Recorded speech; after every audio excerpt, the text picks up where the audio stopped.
Welcome back to Exhausted Sparrows Unite. It is me, Krista Jones, your host, and today I am here with my amazing friend, Dave Eisenstadt, and we're going to talk about a struggle that so many of us face. It is getting out of our own heads and getting into the gym.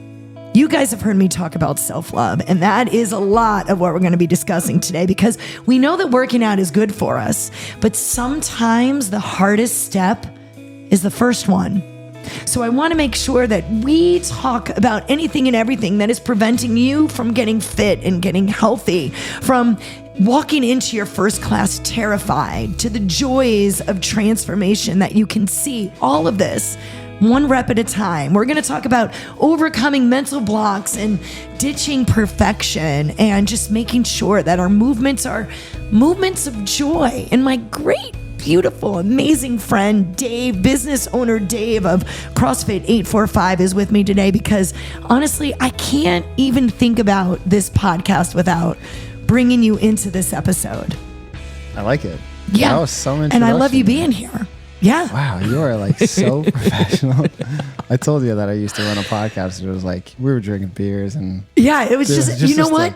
It was a great podcast. It was just a different kind of podcast. Yeah, and that was years ago. That was before COVID. It was wild. I would like to hear that podcast. I know. People are asking me to bring it back. But you anyways, should. Yeah. You should. I'll but find anyways, the time to. We're here because, you know, if you're just joining us for the first time, first of all, welcome. The gist of this whole thing is that, you know, I want you to embrace yourself, your authentic self. We are living in this filtered social media world where everything that we're seeing, first of all, isn't true. It's a lot of filters. Mm-hmm. It's a lot of the best cliff notes of our lives. And we don't get to see the struggles. And I want people to know the struggles. I mean, all of us struggle. You know, people look at successful business owners and they look at all this stuff and you only see this small part. You don't see our mental struggles, physical struggles. Like there are struggles with anybody and everybody. I don't care what your success level looks like. I don't care what you look like. And, you know, all of it really has to start with self-love. So if you go back to any of the previous podcasts, there's a lot of them where we're talking about that. But, you know, weight, I think, this is me personally. I can't speak for most of you, though 91% of us agree with me that weight is one of the biggest struggles when it comes to self-love. It is our physical appearance. Sure. And I think, at least for someone like me, once I start getting into the negativity of that, and I don't look good, and these jeans don't fit, and I'm chunky. And once I start doing all of that, I spiral. And what happens is that kind of seeps into my soul. And then I start saying, I'm not good enough. Mm-hmm. I'm not worthy enough. I can't even take the first step to get to a gym because I'm going to be judged. Sure. I'm not going to be able to do it. And so I brought you in today because CrossFit 845, you know, works, you know, a little bit differently than some other gyms where it's really about a whole community.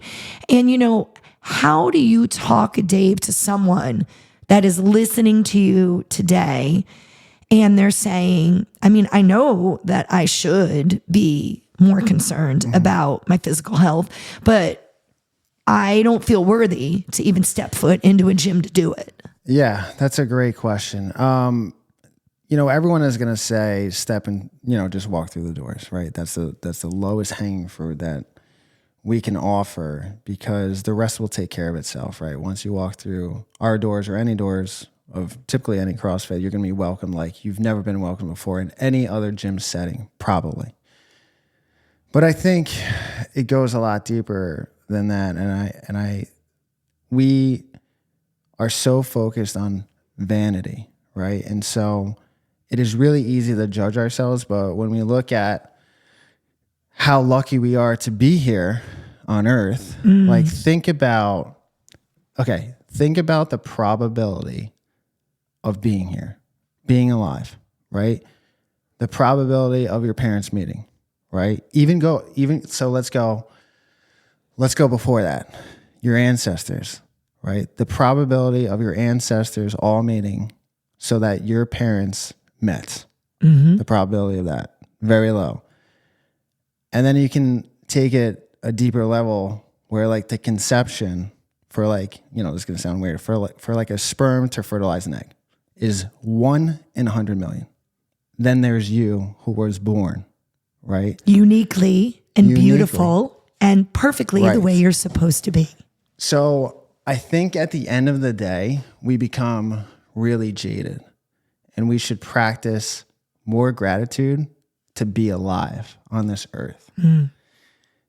If we start our days with gratitude for being able to get up out of bed in the morning where millions of other people cannot, right? You know this first and foremost. I think that sets us up for a better perspective. And I think if we practice this daily, this will allow us to have more confidence in ourselves, to give ourselves a promise to do something about your, let's say in this situation, your weight situation. If you continue to not do something, it festers, not just physically, but mentally, and now we go down a dark hole. So I think if we start our days with gratitude, how lucky we are, I think the odds are greater than 1 in 100 million, quite frankly. Then I think we can change our perspective without worrying about who's doing what on social media and comparing ourselves every single hour, not day, hour to what other people are doing. I think it starts with that. And it takes 21 days or something like that to create a habit, right? So that's something small, but that's tangible that you can just wake up and whatever that looks like for you. If you have to put a saying on the wall so that you read it. For me, it's in my mirror when I'm getting ready, you know, something that just says I'm good enough. Like that's what my saying is, right? The affirmations. So you got to start, first of all, believing that, right? Because, and that's what I love about you. You recognize like you have to do a lot just to walk into the gym. Everybody goes, just walk in. But there's a whole mental battle sometimes before you can even get into the gym. The mental preparation for getting in your car, like putting your clothes on, your workout clothes on to get in the car, to physically go there is a huge hurdle. There are people who are paying memberships right now at my gym who haven't been there for months, and they're just giving me a donation. I call those donations. I don't love those donations because I want them to be inside this gym every single day, because I know the effects that a place like a CrossFit gym will have on them. They just, whatever is holding them back on the other side of fear or judgment is something so great that they don't know until they do it. That's the thing. What's on the other side of their fear or thinking that they're going to get judged when they're not going to get judged? They, you know, because our people, you know, CrossFit in general, the CrossFit community want you there. It's you that has to get over that hurdle of, I can't do this. Like, this is too tough. I'm too far in, right? I'm too far in my dark hole that I can't get out. Well, if you continue that way, then it's only going to get worse. You owe it to yourself because you are so lucky to be here. You owe it to yourself to be the best person you can be. And what Dave is referencing when he says that, I know it firsthand, for those of you that have never heard the podcast and aren't even sure why it's called Exhausted Sparrows Unite, we have a charity called Sparrow's Nest. We feed families that are facing a cancer diagnosis. Give them 2 meals each week. It's here in the Hudson Valley, which is in New York. It's really cool to see so many of you downloading. Like we have Brazil and Argentina. Like I'm looking at, you know, where people are downloading and listening, and it's so amazing. So we're this little tiny community here in New York, but packing a big punch. And something that I have noticed along the way is that a lot of these people, right, when they're diagnosed, all of a sudden they're like, oh my goodness, oh my gosh. And it is different for those that have physical strength and have been working out. And it doesn't have to, you know, be a gym. You could start, you know, you could be walking outside your house. You know, you have to take the first step. But there is a difference in their whole mentality too. If they go into a cancer journey already strong and fit compared to if they go into a cancer journey where they haven't really been working out at all. And there are plenty of times that after that cancer journey, it is like this wake up call and many times they do make it through. But, when or if they make it through, it is a lot of times this wake up call and they're like, oh my gosh. And I just don't want to see that happen to anybody that's listening to this. Like, I don't want you to have something so tragic that it leads you to say, I need to just get myself physically fit. And that doesn't mean skinny. That doesn't mean 106 pounds and you need to be a size 2 jean, right? It just means we need you to get out there. And I just, it affects everything. It affects your mental health, your endorphins.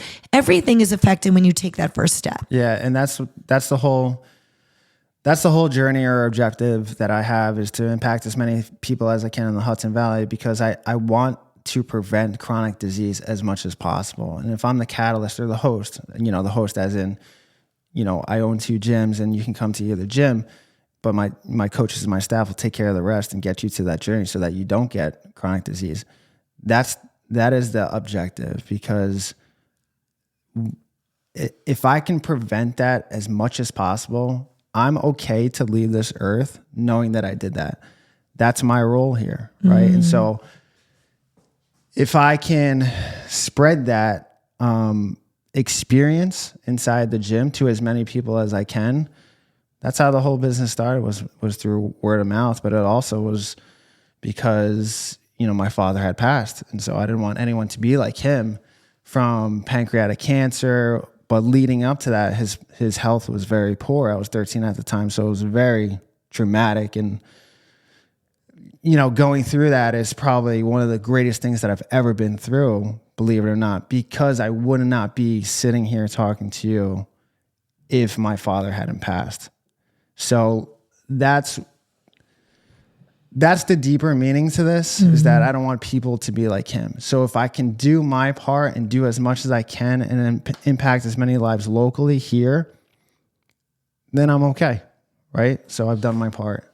And you bring up, though, a good point too, right? Because we're talking about parents, and a lot of people listening are parents, and they're taking care of everybody else. And so you may not remember saying this to me, but I'm exhausted. I really am. I mean, I probably work 60, 70 hours a week. And so we sat down and, you were like, so come. And I was like, I don't have any time. And I said, I have to take care of all these cancer patients, and I have to take care of my kids, and I have to take care of my husband, who, sorry, Christian, but sometimes is like another kid.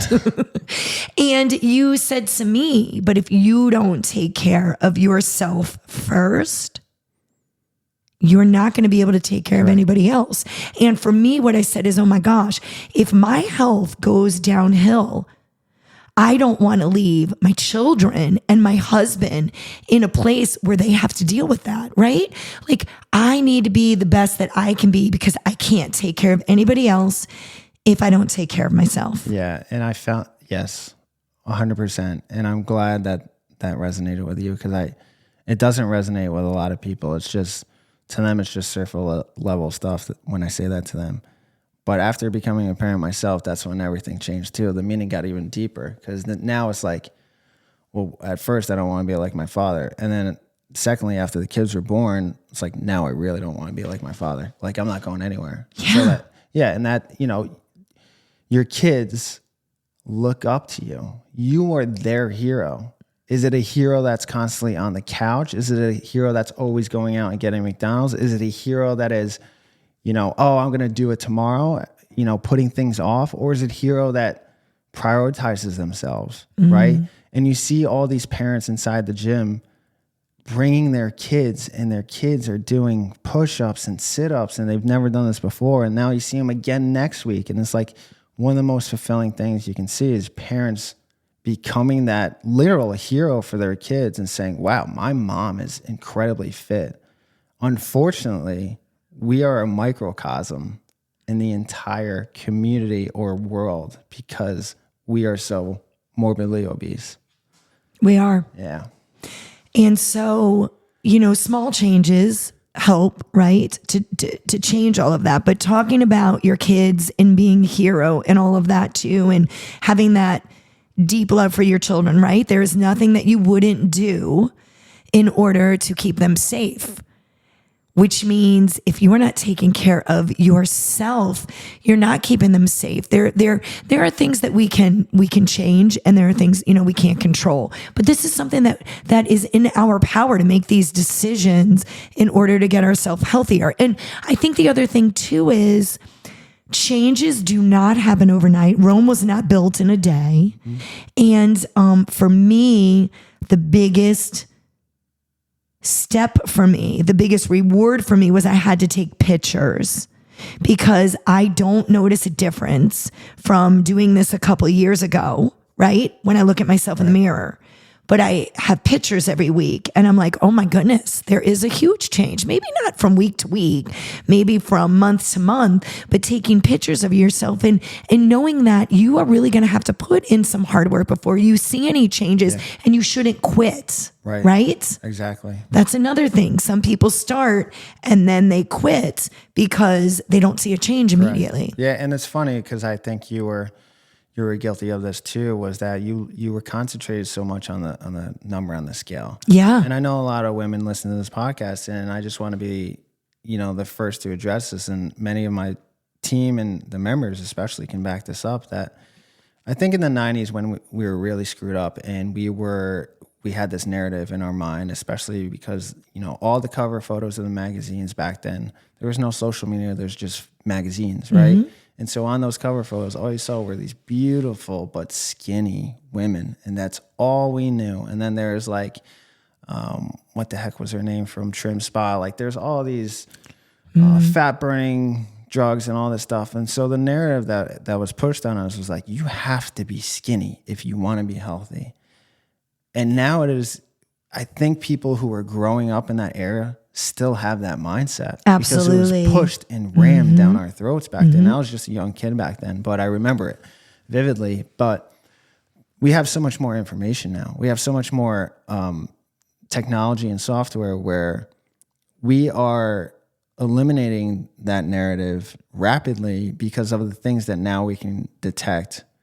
And weight to us isn't even the first biomarker that we care about. We care about skeletal muscle mass. We care about body fat percentage. We care about visceral fat, which is the fat around your organs. That type of stuff, when you're able to detect things, can open a lot of eyes to a lot of people, especially women, especially menopausal women, right? And so it is so easy to get up, go weigh yourself in the bathroom on your scale and see that number and get so twisted in the head, and that will mess you up. But once you realize that your body weight is not the end all be all of being healthy, like being strong now, being able to squat your body weight or even half your body weight is something so impressive overall that it's sad to say most of America cannot do that, right? But that is so empowering, especially to women. And if you start to see your body fat percentage decrease and your skeletal muscle mass increase, but the weight on the scale stays the same, how cool is that? You can probably talk about that. You said so much in these last 3 minutes. I'm like, oh my gosh, it really trips you up, because that's my era, right? We were told to starve ourselves. So what happens to me is I'm not eating the calories I'm being told to eat, which is for me high. Like, we're used to, if you were, in the 90s, like teenagers, we are used to starving ourselves, and it was 1,200 calories or less. Yeah. So, when now I'm told it's got to be 1,800, and I still can't get over that hump. Because you're wired that way. Yeah. And you know what? It is true though. When I eat more calories, I'm losing more weight than when I'm eating 1,200 calories. And, and fat and carbs are not a bad thing, but it doesn't matter how many times you tell me that. I'm like, fat and carbs, they're not bad. But 40 years of being wired this way, it is really tough. Menopause, like you said so many great things right there.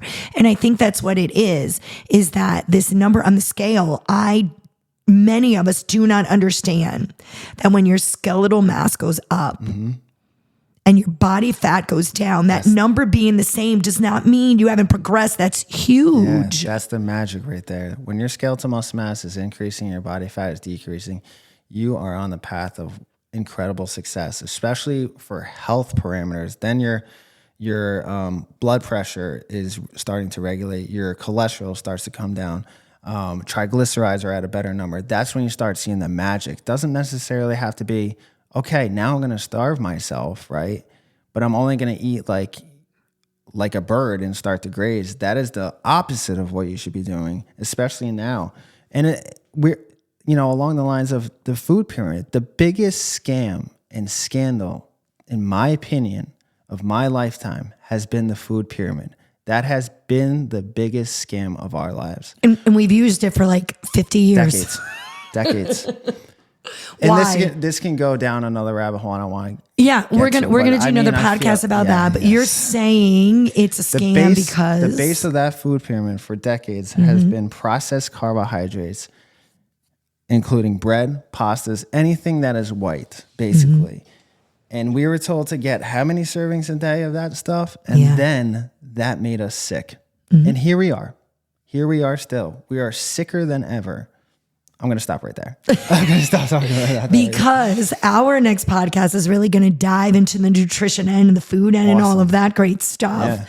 Yeah. When Dave and I come back and talk again. Right now we're dealing a lot with the physical, walking and doing all of this. So what would you say to somebody that really is listening and their ears are perking up a little bit and and they're in this hole that they're trying to get out of?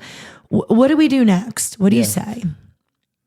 You don't want to kind of like we were saying before, you don't want it to be too late, right? And once we're hit with, some sort of awful news or whatever it is, that's when we start to wake up and finally do something for ourselves. That shouldn't be the case. You want to get ahead of that and you want to hedge that awful bet. And so when you're older and you're looking back and, say you're 85, you don't want to have any regrets of saying to yourself, like, I wish I sat on the couch more. Those aren't the regrets you're going to have. You're going to say, I wish I played with my kids more. I wish I was able to travel more. I wish I was able to walk across, the walkway in the Hudson here in New York more. Like, you're not going to say, oh, I wish I sat on the couch and played video games more. You're bringing up a good point, though, because also being fit helps you when you're in your 70s and your 80s and you're trying to get up and you're trying to carry groceries in the house, to be mobile. Yeah. You have to keep moving so that later in life you're set up. You're set up for having a little more success, and you're hedging the correct bets. And I think that if you get ahead now, by the way, it's never too late to start. The age is such a, in my opinion, an excuse to, if you continue not to do something as you grow older, it's just going to get worse. Then you're going to start talking about dementia and other things like that it can lead to. And the research is plenty out there now that the more you exercise, the more you're going to hedge your bets for greater, longer longevity. And that's what you want. If you have kids now and you plan on having grandkids, you want to be around to be able to play with them. Exactly what you're saying, right? And that is the greatest fulfillment. As you age, you don't want to have your kids have to, help you out, because just like Kim Molodek said in one of her videos, her most recent videos, you don't want your kids having to take care of you at the end of life. That's right? True. Sure. That is the thing. So we're just trying to hedge your bet. And that's why if you continue to put it off till tomorrow turns into a week, weeks turned into months. And that goes down a very dark road of regret and remorse on yourself, no one else. So we want you to have some gratitude for yourself, right? Yes. You were put here to live this life, and you were put here to live this life to its fullest. So gratitude maybe first, and realize that you were meant to be here. You are important. You are loved. You are worthy. first, if we can get you there and then get you to get out and get some exercise in. And I think too, before we wrap this up, I think a support system is important. And if you're not going to the gym right away, I'm not saying that, the gym is going to be the path that you necessarily take to, but then, neighbors, friends, family, putting it out on social media. That's a great place to put the stuff out where people can see it. Like, hey, I need help. Yeah. I need somebody that will walk with me around the block. Then I need somebody that will walk a mile with me. And I need somebody that will try out this gym with me in my area, right? Because we were not meant to do this life alone, right? No. God put all these amazing people around for us to tap into. We were meant to do this together. We were meant to weed out those that are not for us, but we're supposed to carry on with those that clap, whether we're in the room or not. Correct. And that's what we're meant to do. And that's part of the hierarchy. Maslow's hierarchy is the wanting of belonging, right? And wanting to be accepted. And that's part of the social hierarchy.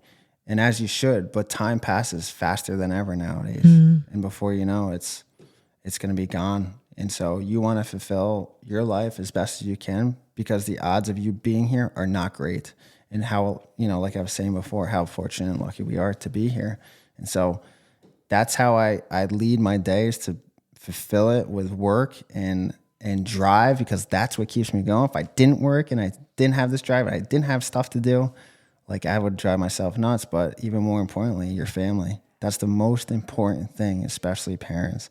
And I just want to, if we're wrapping up soon, I just want to put this out there. Like, CrossFit is incredibly intimidating. I'm going to be the first one to tell you. But we approach it a lot differently than what you see on TV and what you may see, on social media and YouTube and all these things.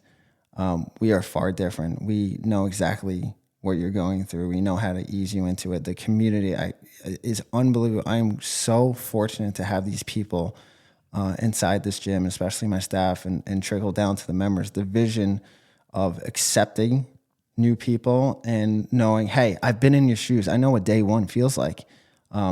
I cannot speak enough about my people. We are 71% women, and that should go and tell you that that's a pretty remarkable number. It is not driven by, overwhelmed by men. We are 71% women, and my theories on that is because exactly what we're going over in this podcast is those are the women who realize, hey, I am enough and I am empowered when I'm here, and there's no other environment where I feel this way. And full transparency, I was that person, right? Going to the gym is intimidating, but something that I've learned, especially being perimenopausal and now probably menopausal, as my husband would say, absolutely. The research is out there that you shouldn't necessarily be lifting just dumbbells, but barbells. Absolutely. The research is out there that you need to lift heavier weight in order to get this visceral fat off, especially with women when it gets stuck and stuff. And we're going to have, some experts in on menopause and all that great stuff. Dave, if you want to stick around for that. I'll check my schedule. But I just want to say that I was absolutely intimidated. I could not keep up with anybody that was around me. And that was my first dark hole. So what I had to do was I had to block out everybody else that was around me. Like, I had to start, I had people say, Krista, they've been doing this for a long time, just like a runner. They've been running for a long time. You can't get great at something in a week or a month. It could take years. And so first I had to do that because that was very intimidating. I compare myself all the time to others, which is the stealer of joy. Yep. When you compare yourself, you don't know what anybody else went through and how they got there. So I would say, I'm still battling, right? Like, this for me has been years of going up and down on the scale. So for me now, and I'm, hoping if you take anything away from this, for me now, it's just consistency. No doubt. I need to just know that every day I'm doing something for an hour That's what I do. And I'm trying to be consistent. And some days it may be that I'm walking and I'm not at a class, or it might be that I'm on a run, or, I go to quite a few gyms here. We have a lot of great supporters of Sparrow's Nest, but I'm just trying to say I cannot look at anybody else but myself. I should not be competing with anybody but me, because it is really intimidating. So as I say these words to people that are listening, I want you to know that when I first walked in these gyms, I cried for weeks. I could not get in the gym. On the way to the gym, sometimes I turned the car around, I went right back. Yep. I ended up with COVID. So I'm like, all right, it's not meant to be. Like, it's the stuff that your mind, I'm like, well, I had COVID. God's probably telling me not to go to the gym. There's some twisted stuff that can go on in your mind. So I'm just telling you, gosh, give this, whatever you do, give this journey 21 days to first believe in yourself, and then 21 days to get yourself out the door, and just do something small, and then write us when you do it. I want to hear these stories, because it is joyful to see people when they finally believe enough in themselves to realize I am worth it and I am going to be healthy, right? Yeah. It's a pretty remarkable feeling, because I've been through, a couple periods of depression and whatnot, and coming out of that, and all it took for me was one workout to get me back realigned in my mind. Yeah. Right? It was like I was short circuiting almost, and so I needed to be around people who I knew were going to cheer for me, and I needed to put myself through something hard.